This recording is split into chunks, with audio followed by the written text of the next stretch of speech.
From New York, this is Democracy Now!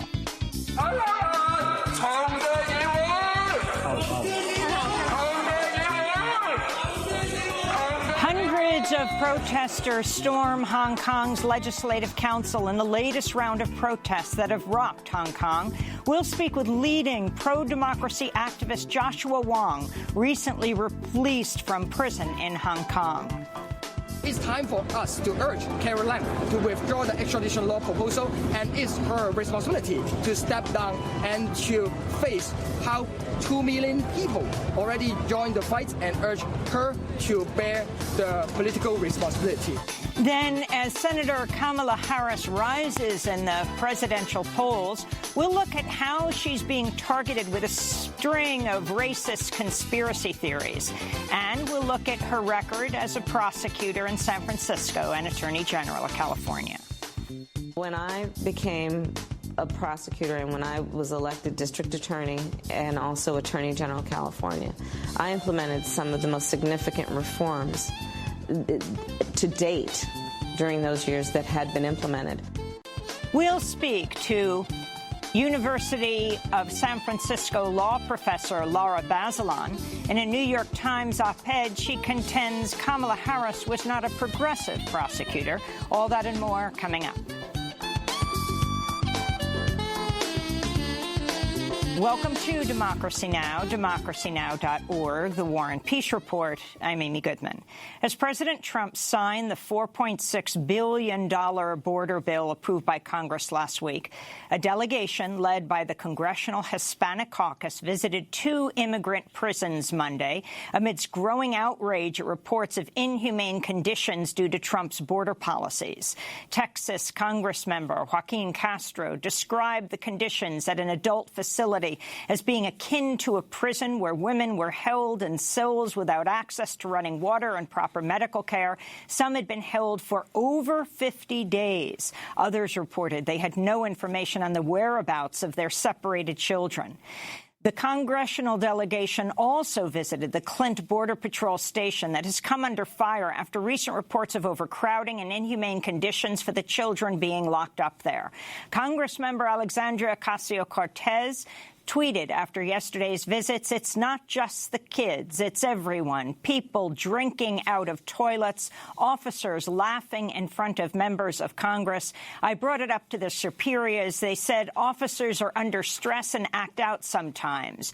Ocasio-Cortez tweeted, "No accountability." Congress members held a press conference outside the children's prison in Clint amidst boos and racist jeers from protesters. This is Massachusetts Congressmember Ayanna Pressley. Keep yelling. This is very appropriate. Vile rhetoric for vile actions. Hateful rhetoric for hateful behavior.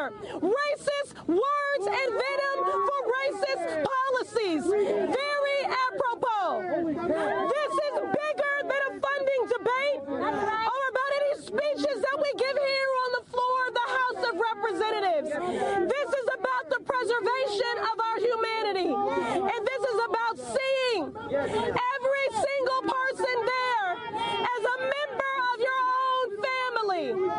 I am tired of the health and the safety, the humanity, and the full freedoms of black and brown children being negotiated and compromised and moderated.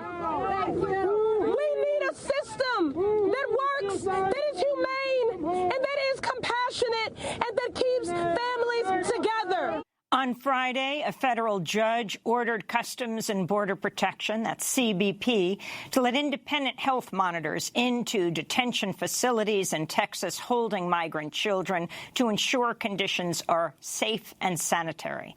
Last week, lawyers asked U.S. District Judge Dolly G. to hold the Trump administration in contempt over conditions in the facilities and to mandate immediate improvements. In related news, NBC News is reporting a federal watchdog warned in May that border agents armed themselves and feared possible riots due to the conditions at an El Paso, Texas immigration detention facility. The Associated Press has released a video showing a 12-year-old girl speaking to a lawyer about her and her 6-year-old sister's experience at the Border Patrol station in Clint, Texas, which has been called a child jail. The two young girls were taken to the jail after being separated from their aunt when they arrived in the U.S. in May. The Clint Border Patrol station recently came under intense scrutiny after reports of widespread neglect and inhumane living conditions, including lack of food, water, sanitation, and medical care. This is an excerpt of the little girl from the AP video. They gave us little food. Some children did not bathe. They didn't bathe them. They treated us badly where we were. They were mean to us. Where did you sleep? Did you sleep on beds? They slept on just the floor. Did they give you blankets or not? They would only give us one blanket. And was it enough to withstand the cold? No, some children were sick. They said that they'd take them to hospitals, but they wouldn't take them. The young girl also told the lawyer children would cry out for their parents and other separated family members. Customs and Border Protection has opened an investigation into social media posts by border agents belonging to a racist, xenophobic Facebook group. The investigation follows the publication of a new piece in ProPublica, uncovering the secret Facebook group in which current and former CBP employees post racist, homophobic, anti-immigrant and misogynistic content about migrants, as well as some lawmakers and other high-profile people. One post contained a photoshopped image of Congressmember Alexandria Ocasio-Cortez being sexually assaulted by President Trump. In another thread, members of the group made fun of a video of a man trying to carry a child through a rapid river in a plastic bag. Someone commented, "At least it's already in a trash bag." Asked by a reporter yesterday to respond to her depiction in the Facebook post, Congressmember Ocasio-Cortez said it was indicative of the culture she observed inside the migrant prison she had just visited, and said she did not feel safe around the officers. Congressmember Joaquin Castro added that some CBP agents have, quote, become desensitized to the point of being dangerous to the migrants in their care. Posts were also uncovered that mocked the Salvadoran father and 23-month-old young daughter who drowned last month while attempting to cross the Rio Grande to get to the U.S. border. Migrant father Oscar Alberto Martinez Ramirez and his young daughter Valeria were buried yesterday in their hometown in El Salvador in a private ceremony. A photo of their drowned bodies in the Rio Grande River caused both widespread outrage at the humanitarian crisis at the U.S. southern border and raised questions about the ethics of exploiting such images in the press. Journalists were not permitted to attend the funeral.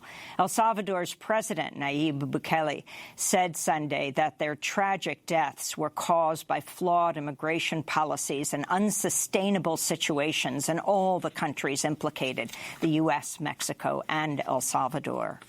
In more immigrant rights news, a coalition of human rights and other groups are holding Close the Camps demonstrations around the country today, calling on lawmakers to shut down immigrant jails, defund detention and deportation, and reunite separated families.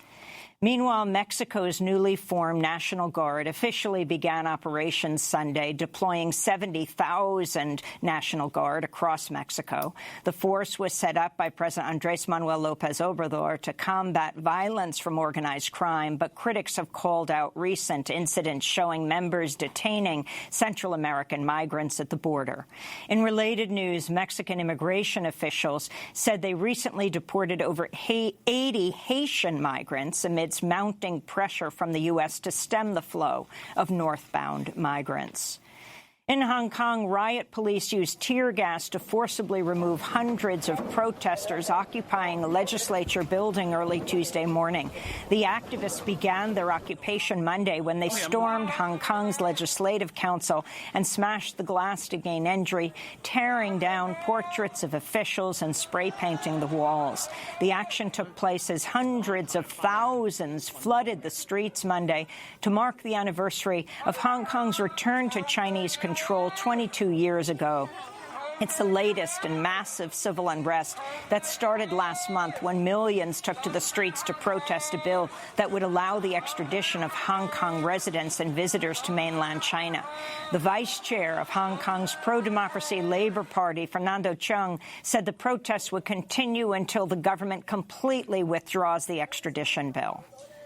I think this is going to go on for a real long time if the government does not withdraw the bill completely and does not express or have any actual plan to rebuild the communication between the people and its regime.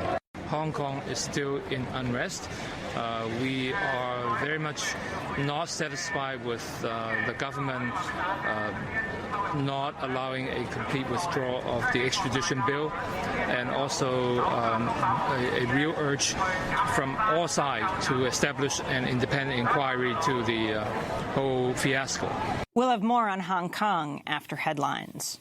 Iran announced it surpassed the limit on uranium enrichment permitted under the terms of the 2015 nuclear deal and said it would continue to increase its stockpile. Trump responded to the news by saying Iran was playing with fire. The Iranian foreign minister, Mohammad Javad Zarif, said they would not bow to U.S. pressure but would engage in dialogue with any parties that demonstrate respect. Last week, France, Germany and the United Kingdom said that Instex, an alternative financial mechanism that would circumvent U.S. sanctions, was operational.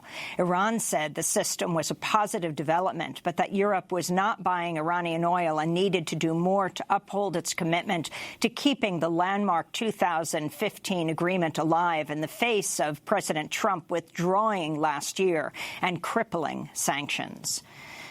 Japan has resumed commercial whaling after more than 30 years of adhering to a global ban on the practice. Japan, which has argued whaling as part of its culture, continued to hunt whales during the ban for what it claimed was scientific research, though critics say that was merely a veil as it continued selling whale meat for profit. Last December, Japan announced it was leaving the International Whaling Commission. Greenpeace Japan called that decision out of step with the international community, adding, quote, "Japan must urgently act to conserve marine ecosystems." Back in the United States, the Department of Agriculture is in turmoil as the agency prepares to move hundreds of jobs from the capital to Kansas City. Last month, Agriculture Secretary Sonny Perdue announced the relocation of two key research agencies, prompting a dramatic silent protest by over a dozen employees who stood up and turned their backs to the stage Perdue was speaking from. Employees must now choose whether to move or lose their jobs. Politico is reporting a survey shows that 4 out of 5 employees may decide to quit rather than relocate. Numerous scientists, lawmakers, agricultural, environmental groups have called out the move by Perdue, which they warn will harm employees of the agency and farmers and is part of the Trump administration's agenda to suppress climate research. Last month, Politico reported the agency stopped promoting dozens of publicly funded scientific studies about the impacts of climate change. Democrats have thus far been unsuccessful in their attempts to stop the move through legislative and other measures. Many of those who are being forced to move are economists and scientists responsible for some of the cutting-edge climate change research in this country. And President Trump has requested a military spectacle, including tanks and fighter jets, for the upcoming 4th of July parade and his address to the nation. Officials have raised concerns about the ballooning cost of the event, as well as the potential for physical damage to the mall due to the massive military hardware. A planned military parade for last year, proposed by President Trump, was scuttled after it was revealed it would cost up to $92 million, including $50 million in Pentagon costs. On Monday, the D.C. Council expressed its opposition to having tanks drive down Washington, D.C. streets, tweeting, "We have said it before and we'll say it again. Tanks, but no tanks." And those are some of the headlines. This is Democracy Now!, democracynow.org, The War and Peace Report. I'm Amy Goodman. And I'm Juan Gonzalez. Welcome to all of our listeners and viewers across the country and around the world. We begin today's show with massive civil unrest in Hong Kong, where riot police used tear gas to forcibly remove hundreds of protesters occupying a legislature building early Tuesday morning. The activists began their occupation on Monday when they stormed Hong Kong's Legislative Council and smashed the glass doors to gain entry, tearing down portraits of officials and spray painting the walls. Some demonstrators held a sign reading, "There are no violent rioters, only a violent regime." The action took place as hundreds of thousands flooded the streets Monday to mark the anniversary of the city's return to Chinese control 22 years ago. It was just the latest mass demonstration since millions took to the street in a series of marches last month to protest a contested bill that would allow for extraditions of Hong Kong residents and visitors to mainland China. Activists say the law is an infringement on their legal rights and on the independence of Hong Kong. Protesters are calling for Hong Kong Chief Executive Carrie Lam to step down over the legislation. She postponed the bill under public pressure but has not yet fully withdrawn it. This is Carrie Lam speaking at a news conference earlier today. We have not responded to every demand asked because of good reasons. Now, first of all, if the cause of the social tensions that we have seen is a bill to amend the Fugitive Offenders Ordinance, on the 15th of June, I have announced the suspension of the bill. And subsequently, we have explained and elaborated by suspending the bill at this point in time with no timetable and no plan to resume the debate of the bill in the Legislative Council. That was Hong Kong Chief Executive Carrie Lam. Well, for more, we go to Hong Kong, where we're joined by pro-democracy lawmaker Claudia Mo. She's a member of the Hong Kong Legislative Council. Welcome to Democracy Now! It's great to have you with us, Claudia Mo. Can you talk about what took place yesterday? Now, the pictures you see are actually rather shocking. They were devastating and the perfectly unexpected.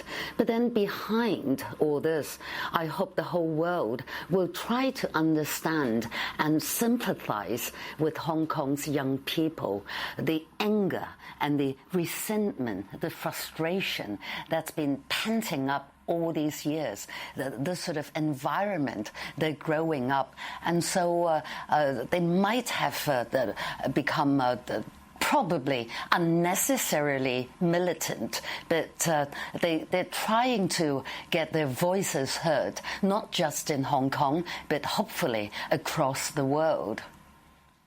Can you talk about where you were yesterday, Claudia Mo? I was milling around, basically. Sometime in the afternoon, I tried to urge two apparent leaders of the more militant protesters to rethink about their plan to storm the legislative building. But the reply I got was that we knew you very concerned, but then don't worry about us. We are okay. We perfectly knew what we're doing. The sad thing is there seems to be a tiny bit of this martyr mentality among our young, that they would die. They don't mind dying for this democracy fight in Hong Kong. What's their voice? Basically, it's democracy now. And for Claudia, Hong Kong. Claudia, I'd like to ask you in terms of the existing so-called democratic structure in Hong Kong, obviously under China's one country, two systems policy.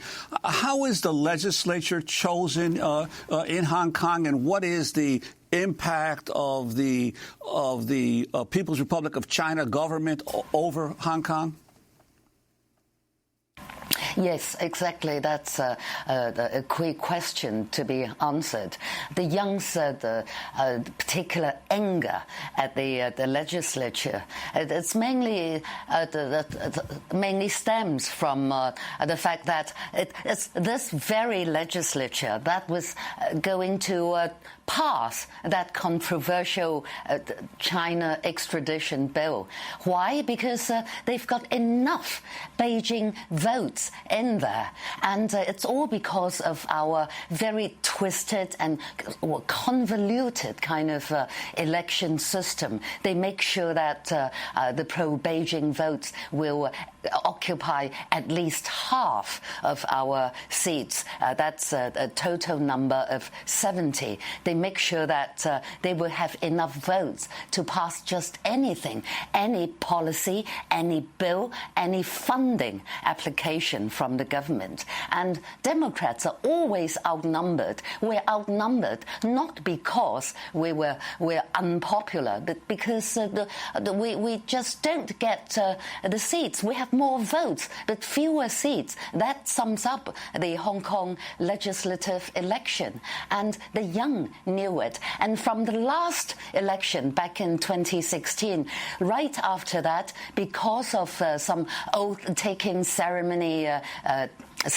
political stunts on the part of a few, the Hong Kong government managed to twist and bend rules and laws without breaking them, of course, and successfully kick out altogether 6 of our elected democratic lawmakers. And the young grew up with that sort of news. They knew perfectly what's going on in Hong Kong. Their anger is justified. May not be their action, but their anger needs to be understood.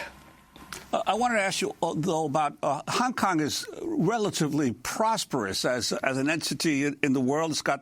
It's rated with the highest level of economic freedom for business in the world, very low taxes. It's got the 7th highest human development index of any country in the world. And its GDP, its per capita GDP, is almost as high as the United States at 56,000. So it has prospered economically under Chinese rule. But could you talk about the impact of the economic prosperity versus the lack of political democracy?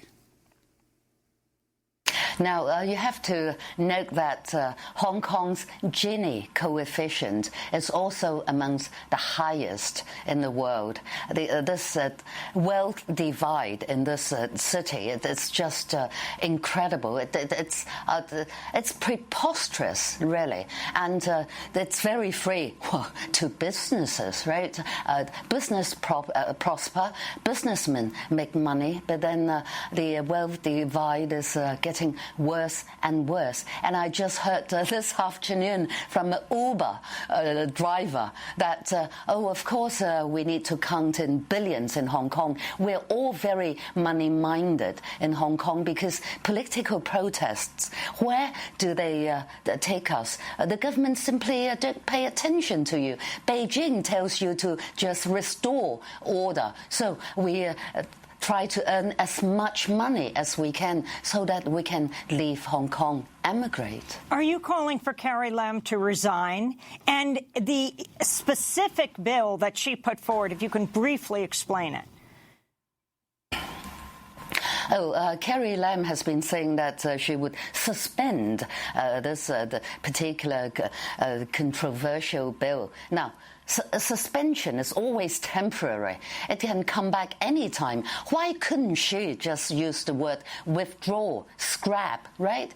I was told that it's a phase problem, a phase issue in Chinese politics, that she has done climb down. She has agreed to suspend it, and she's not going to make any further climb down. It's so pathetic, right? And I'm quite convinced that she wouldn't dare to bring back that issue. But the thing is, it boils down to trust among the people, which she has completely lost by today. Can you explain what happened inside the Hong Kong legislature yesterday? The militant, mostly young protesters stormed the legislative complex, and by the way, they were genuine students. They're not infiltrators or provocateurs and that sort of the things. And they were so angry. They did everything they could to damage the chamber, obviously. But one peculiar thing is, but just before the storming, the police, who have been stationed inside to guard the building, suddenly sort of retreated. The police chief subsequently said they had to redeploy their teams, the police teams. It's all due to very flimsy reasons.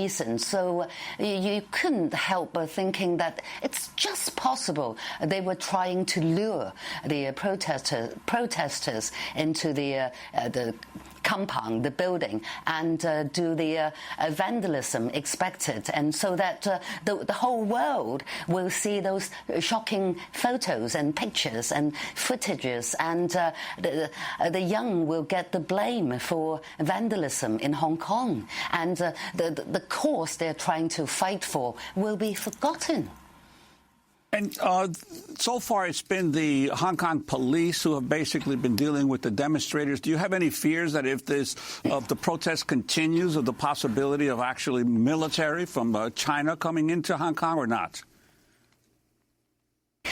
Yes, that's a fundamental scare about the Hong Kong security situation. Last night, I heard the youngsters talking about them needing to stay on outside the legislative building because they need to outnumber the police force. As long as we have enough people, they can't possibly arrest us all, and we have to protect those who have already gone in.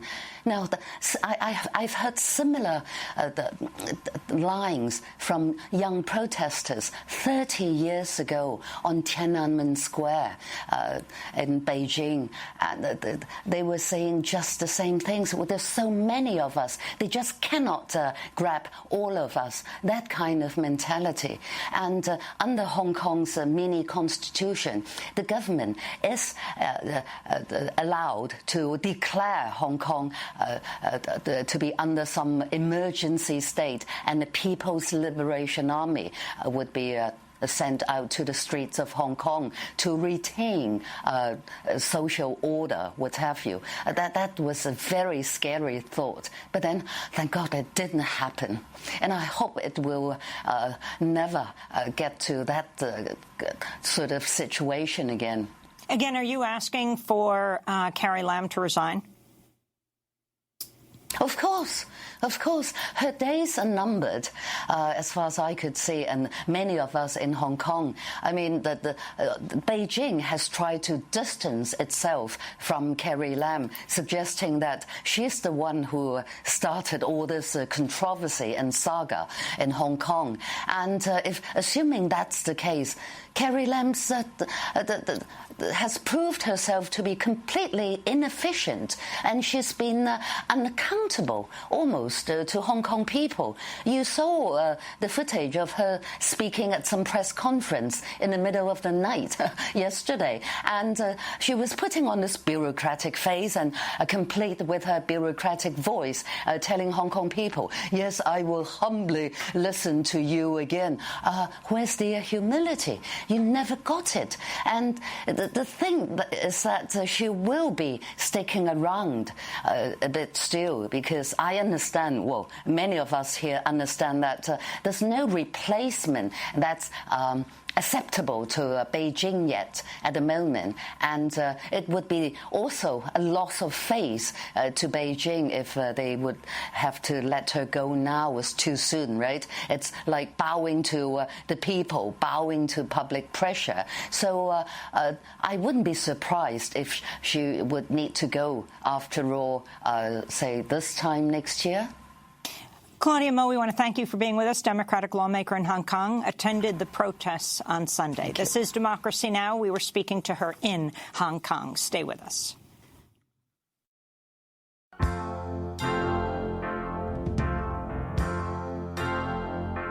Do you hear the people singing the song of angry men? It is the music of a people who will not be slaves again. When the beating of your heart echoes the beating of the drums, there is a life about to start when tomorrow comes. Will you join in a crusade? Who will be strong and stand with me? Beyond the barricade, is there a world you long to see? Then join in the fight that will give you the right to be free. Do you hear the people singing the song of angry men? It is the music of a people who will not be slaves again. When the beating of your heart echoes the beating of the drums, there is a life about to start when tomorrow comes. Will you give all you can give so that a banner may... Do you hear the people sing from the soundtrack of Les Miserables? Protesters in Hong Kong have adopted the Broadway show tune as their anthem. This is Democracy Now! I'm Amy Goodman with Juan Gonzalez. California Senator and presidential candidate Kamala Harris is riding a new wave of momentum following her debate performance last week when she challenged Joe Biden's past history of working with segregationist lawmakers and his opposition to busing to integrate schools in the 1970s. Well, Harris has jumped in several opinion polls. There's been also a right-wing backlash online. On Thursday, the president's son, Donald Trump Jr., retweeted a message from an alt-right personality that read, quote, Kamala Harris is not an American black. She's half Indian and half Jamaican. I'm so sick of people robbing American blacks like myself of our history. It's disgusting. Harris's family were actually slave owners. So the tweet said. Donald Trump Jr. reposted the tweet, adding, is this true? Wow. Trump Jr. then deleted the tweet later that night after coming under fire from several other 2020 presidential candidates, including Joe Biden, who tweeted, quote, the same forces of hatred rooted in birtherism that questioned Barack Obama's American citizenship and even his racial identity are now being used against Senator Kamala Harris, unquote. 2020 Democratic presidential hopeful Julian Castro told CNN Donald Trump Jr. behaved like a coward. This is the game that these folks play. They put something out there. You notice what he did. He tweeted it out, and then he deleted it like a coward so he can say, oh, that was just a mistake. But he knows what he's doing. He's giving voice to these racist, utterances about Senator Harris. We need to dispel them immediately and condemn them and then not give them any more life because they're disgusting. So that's presidential candidate Julian Castro. For more, we go to Washington, D.C., where we're joined by Shireen Mitchell, founder of the group Stop Online Violence Against Women. Shireen Mitchell, welcome to Democracy Now! Can you respond to this tweet and delete of Donald Trump Jr.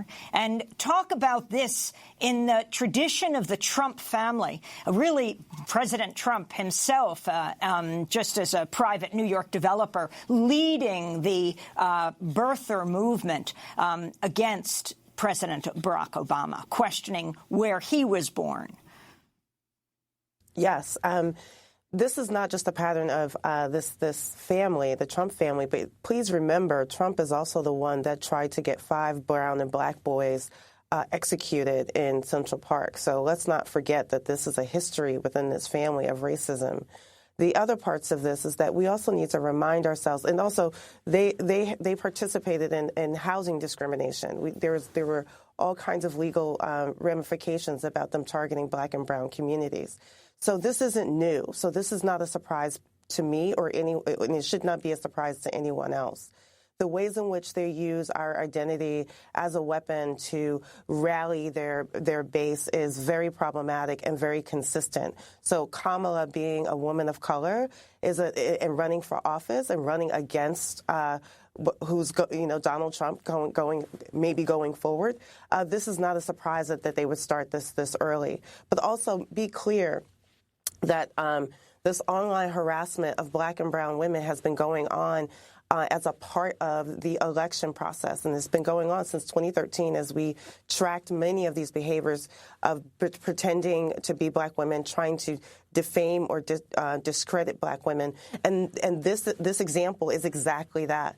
To say that Kamala is not an American black when she was born in Oakland is ridiculous. But this harkens back to what was happening with Obama as well, that his father was Kenyan, so somehow that made him not black enough, not born here, when he had to prove that he was. And that's the part of the birtherism that was being expanded upon when Donald Trump himself started promoting that campaign that Barack Obama had to explain his existence in this country. I would say there is no other group that is constantly asked to identify as American because we have the term African American, that somehow we're choosing African first. And that example is an example that happens in our community, but also it's very much used as a weapon against us. And Shireen Mitchell, what do we know about the person who actually posted the tweet, this Ali Alexander? So what I found out, or as some of us who are still digging a little bit deeper, this gentleman happens to be connected to some of the other right-wing groups and the alt-right groups, associations with Laurie Loomer, Jacob Warhol. So he is associated with this. So it wasn't a surprise that Donald Trump retweeted him because he's been a part of that community. And finally, your response to, well, this went before the tweet and delete of Donald Trump Jr. In February, Senator Kamala Harris spoke to The Breakfast Club. This is radio host Charlamagne the God's questioning Harris about memes circulating online about her. Another meme says, Kamala Harris is not African-American. Her parents were immigrants from India and Jamaica, and she was raised in Canada, not the United States. And it said, fact. That's what the meme said. So I was born in Oakland. Yeah.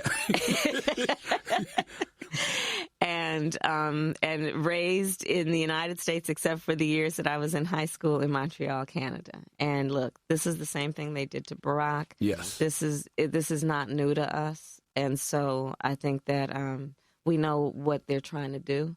They're trying to do what has been happening over the last 2 years, which is powerful voices trying to sow hate and division among us. Mm-hmm. And so we need to recognize when we're being played. I'm glad you mentioned Barack, because a lot of black people question if Barack was black enough. I see them doing the same thing to you. So what do you say to the people questioning the legitimacy of your blackness? I think they don't understand who black people are.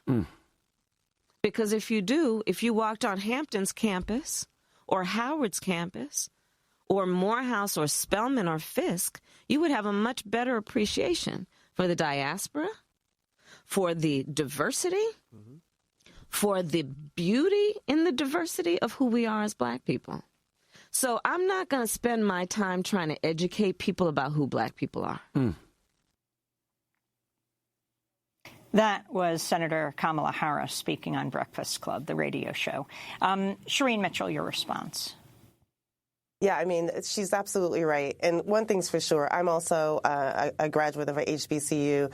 And once you have that experience, you would never question what black identity is. The only people who make those, who question us like that are those who are from outside our community. And the other parts of that is within our community, we do have people coming from different walks of life, but that's the same of any other community. There is nothing different about our community than others, but somehow it's being used as a weapon. It's being used as a way to discredit us. It's a use case in black identity being used as a weapon for not only to polarize the black vote, but also to try to get other people to quote unquote hate. I hate to use hate, but to make it look like we are the ones who are the threats versus the threats that are upon us. So the ignorance of what's actually happening to us and how we're being targeted, how the example of what Donald Jr. did is an example of hate. The example of what Trump did to those boys in Central Park for when they see us was the documentary about that. Those are prime examples of ways in which we are not only questioned about who we are, but questioned about our loyalty to this country. And we were born here, so there's no question about that. And Shireen Mitchell, President Trump has also ridiculed and Senator Elizabeth Warren and accused her of not being truly Native American. Now his son, Junior, raises questions about Kamala Harris. The whole issue of online attacks on women and your organization, Stop Online Violence Against Women. Could you talk about that and the impact that is having on the national discourse?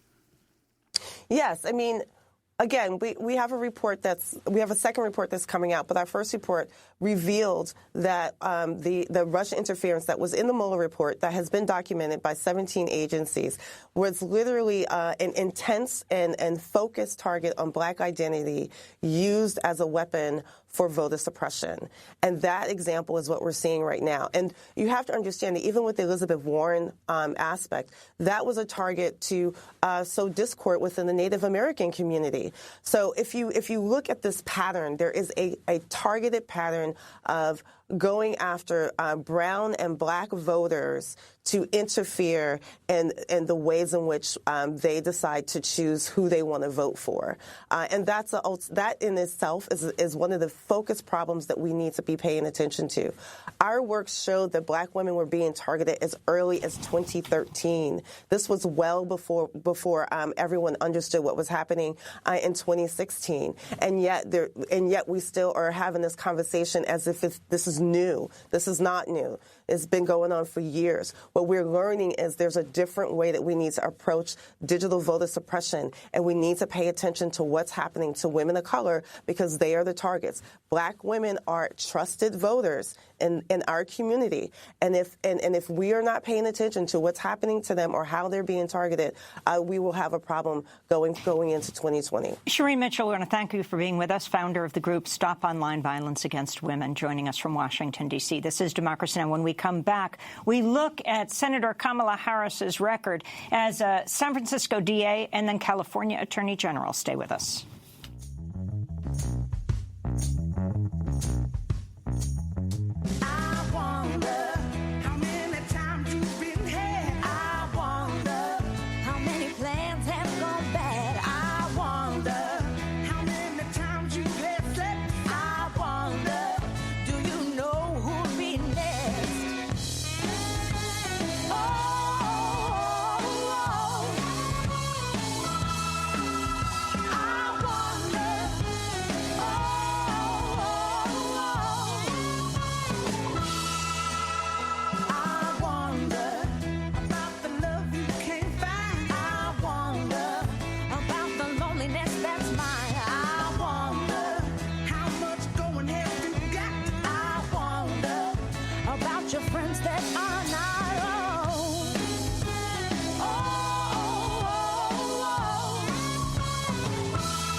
I Wonder by Brittany Howard and Ruby Amanfu. This is Democracy Now!, democracynow.org, The War and Peace Report. I'm Amy Goodman with Juan Gonzalez. Well, as Senator Kamala Harris rises in the early presidential polls, she's facing increased scrutiny over her record as a prosecutor in California. In 2004, Harris became district attorney of San Francisco. She held the post until 2011, whereupon she became the attorney general of California. We're joined now by Lara Bazelon, a professor at the University of San Francisco School of Law. In January, she wrote a widely read article in the New York Times titled, "Kamala Harris was not a progressive prosecutor." Bazelon wrote, quote, "Time after time when progressives urged her to embrace criminal justice reforms as a district attorney and then the state's attorney general, Ms. Harris opposed them or stayed silent. Most troubling, Ms. Harris fought tooth and nail to uphold wrongful convictions that had been secured through official misconduct that included evidence tampering, false testimony, and the suppression of crucial information by prosecutors. Laura Bazelon joins us now from San Francisco. Thank you for joining us, Professor Bazelon. Can you start off by going through Senator Harris's record, starting with her being DA of San Francisco? Sure. So she was elected in 2004, and she took a pretty courageous stance initially in that she didn't seek the death penalty against a man who had been accused of murdering a police officer, and she did get a lot of blowback from that. Subsequently, she moved much more towards the center in many of her positions, and two things happened in her tenure as DA that I think are worth mentioning. One is that there was a big crime lab scandal whereby there was a lab technician who was using the drugs rather than testing them. And as a result, many, many convictions became tainted. And it turned out that her office had known for months, top attorneys had, and had not disclosed that information to the defense. And when a judge found out, she became quite incensed and wrote an opinion castigating Harris for allowing this to happen. Harris's reaction to that was to try to get the judge disqualified by saying that she had a conflict of interest because her husband was a defense lawyer. That failed, and 600 cases were thrown out. The second piece of her tenure that I think is important that not a lot of people know about is a case involving a man named Jamal Truelove. That case was tried by Linda Allen, who was one of Harris's deputies. And the case against Truelove turned against a single eyewitness, turned on one eyewitness. It was a one eyewitness identification case. He was convicted and sentenced to 50 years to life. And the Court of Appeals threw out that conviction, castigating what Allen had done as gross and egregious prosecutorial misconduct. They said that her closing argument was a yarn made out of whole cloth. Recently, Truelove sued the city of California, the city of San Francisco, and won a $13.1 million judgment. Now, you've also written about another case, George Gage. Could you talk about that as well? Yes, and this is what prompted me really to write this piece. It's Harris's record on wrongful convictions. So after Truelove, there was Gage, and there was Johnny Baca, and Daniel Larson, and a man named Jose Luis Diaz. And in these cases, what happened was that Harris was at that point the AG, the top official in the state of California, the top prosecutor. And when these convictions came up, they had been handled by lower DAs, and it was her job to decide whether or not to defend them. In George Gage's case, he had been convicted, again, based on a single witness. It was his stepdaughter, Marion, who accused him of sexually abusing her. And the case turned on Marion's testimony. It turned out after the verdict that the prosecutor had suppressed a lot of material about Marion, including medical records and a note from her own mother saying, "My daughter is a pathological liar who lives her lies."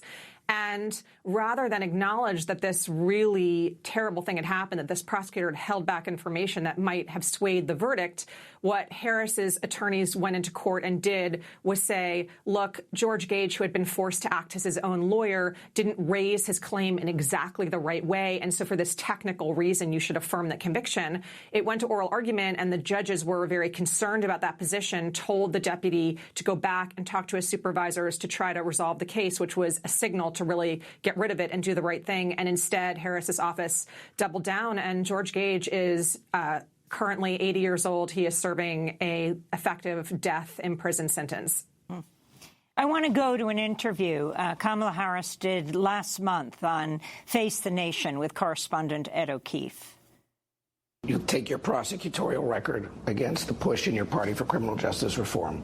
There's a lot of concern among especially more liberal and younger parts of the party. You may not be the best person to do that, given that you were implementing those tough on crime initiatives as a prosecutor. Can they trust you to do that? Well, here's the thing. When I became a prosecutor and when I was elected district attorney and also attorney general of California, I implemented some of the most significant reforms to date during those years that had been implemented. Like I said, I created one of the first reentry initiatives that became a model. It was designated as a model in the United States for what law enforcement should do to be, as I call it, smart on crime. I was the first in the nation leading the State Department of Justice in California, which, by the way, is the second largest Department of Justice in the United States, to require my agents to wear body cameras. I created, as Attorney General, the first in the nation implicit bias and procedural justice training for law enforcement, knowing that that had to be addressed, which is the implicit bias that exists in law enforcement and the potentially lethal outcomes that occur from that. So the concerns are overblown? The concerns are overblown, yes, no question. So that is Senator Kamala Harris on Face the Nation, speaking to correspondent Ed O'Keefe. If you could respond to this, Laura Bazelon. Sure. So you can hear her struggling to come up with a list. And she starts with her Back on Track program that she implemented as DA. This was a program that did help certain very select non-violent offenders re-enter society. It affected a very small group of people. She then talks about body-worn cameras. She was asked by the California state legislature to support a bill to mandate all police officers wearing body-worn cameras, and she declined to do that. With respect to implicit bias training, that is important. What's also important, and I would say more important, is investigating officer-involved shootings. She was called upon by the legislature to do that, and once again, she declined. And then when you go down the list of the issues that we think about when we think about a progressive prosecutor, on every single one of those issues, she was on the wrong side. And in some cases, her opponents ran to her left. So, for example, with marijuana legalization in her run for re-election as Attorney General, her opponent ran to legalize. She was against it. She's since changed her position now that the vast majority of the Democratic Party has moved in that direction. There are other examples as well. Her failure to support legislation that would reduce certain felonies to misdemeanors, going after parents criminally for having truant children. So there's a lengthy list of policy positions where there was the progressive path and there was the center-right path, and she did not take the progressive path. I wanted to ask you specifically about this whole issue of parents with truant children and her policy of trying to prosecute them. I want to go to Kamala Harris's 2011 inaugural speech as California Attorney General as she touted her truancy policy during her tenure as District Attorney of San Francisco. This is what she said. We know chronic truancy leads to dropping out, which dramatically increases the odds that a young person will either become a perpetrator or a victim of crime. Folks, it's time to get serious about the problem of chronic truancy in California. Last year alone, we had 600,000 truant students in our elementary schools, which roughly matches the number of inmates in our state prison system. And is it a coincidence? Of course not. And as unacceptable as this problem is, I know we can fix it. In San Francisco, we threatened the parents of truants with prosecution, and truancy dropped 32%. So we are putting parents on notice.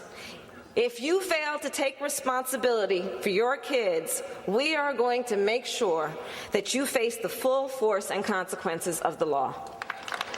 So that was Kamala Harris in 2011. What exactly did she do as DA in prosecuting parents?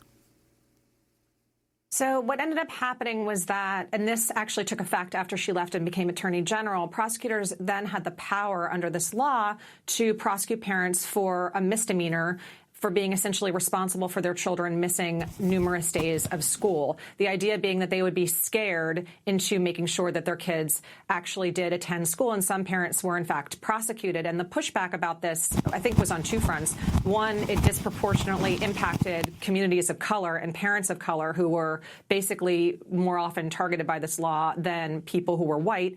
And two, this idea that removing a parent from the home or subjecting them to criminal prosecution would be a tool to really sort of reknit a family, which I think is very questionable. There are a lot of things going on when there are truant children, including poverty, drug use, different issues with kids, and it's just not clear to many people who work in the juvenile space that the right answer to that is to criminalize the parent's conduct. And has she responded since? I mean, that was a clip in 2011. Now that she is running for president and her record is being questioned on a number of these issues. Well, I mean, that to me has been what's been frustrating, is that I don't find her responses to be responsive to the questions that she's being asked, and I don't feel oftentimes that she's being asked the hard question. So the Face the Nation clip is kind of the perfect example where she's thrown what I think is sort of a softball and then responds by ticking off a couple of accomplishments that when you look at them in the bigger context actually aren't that progressive. And so part of it is that she hasn't been pushed directly to answer for truancy, for George Gage, for Jamal Truelove, for marijuana, for opposing testing in Kevin Cooper's case. I mean, she's not getting those questions, I think, directly and forcefully enough. But then also, disappointingly, I think she hasn't reckoned with it and said, look, I am responsible for those decisions. She has said more broadly, the buck stops with me. I was the head of my office. But she needs to take that next step and acknowledge the specific things that she did and reckon with that record. I want to go to Senator Kamala Harris speaking to reporters in January as she announced her candidacy for president. Senator Harris was asked about her role in defending the California Department of Corrections efforts to prevent transgender prisoners from getting gender reassignment surgery. I was, as you are rightly pointing out, the Attorney General of California for 2 terms, and I had a host of clients that I was obligated to defend and represent, and I couldn't fire my clients. And there were, unfortunately, situations that occurred where my clients took positions that were contrary to my beliefs, and it was an office of a lot of people who would do the work on a daily basis. And do I wish that sometimes they would have personally consulted me before they wrote the things that they wrote? Yes, I do. But the bottom line is the buck stops with me, and I take full responsibility for what my office did.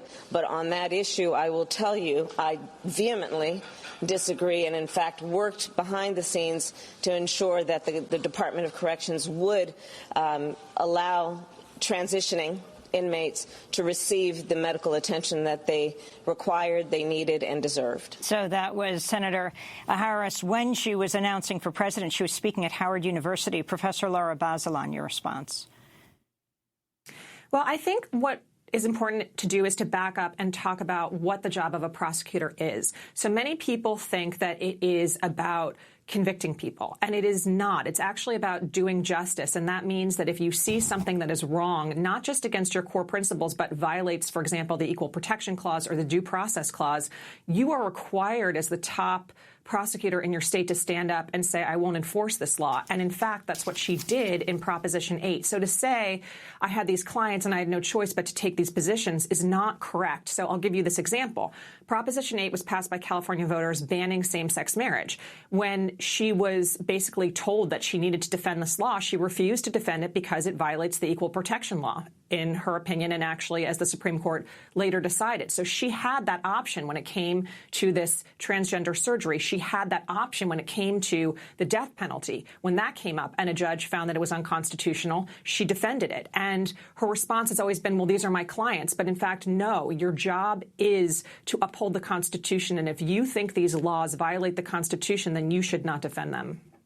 I wanted to ask you, in your op-ed piece, you say that the term progressive prosecutor has become a trendy subject these days. What do you see as what marks will be some of the hallmarks of a truly progressive prosecutor in America in 2019? So you're right. It has become this real buzzword, and we just saw last week with this insurgent campaign of Tiffany Caban in Queens. This is someone who's 31, a queer Latina, lifelong public defender, never prosecuted a case, and she ran on a platform of dismantling our system of mass incarceration, decriminalizing certain crimes, not prosecuting certain crimes, ending cash money bail, which is essentially a criminalization of poverty because it says to people whether you can get out or not doesn't really depend on anything other than your ability to pay, which means a wealthy person can be free and a poor person has to stay and languish in jail while their case goes forward. So progressive prosecutors, they run on those platforms, and they also run, most importantly to me, on a platform of we are going to correct wrongful convictions. And when people are suffering and dying in prison and they are innocent or they are wrongfully convicted because of corrupt official misconduct, we are going to uncover that. We are going to go to court and we are going to do the right thing and undo those convictions. So it's a laundry list of policy positions, and they are brave and they are new in our system because we've had for so many decades people running on who can be the toughest on crime. But a lot of Americans are getting really fed up with that because it's expensive, it's ineffective, and it's unjust and racist. And so these new prosecutors are embracing reform, and they are running and they are winning on that platform.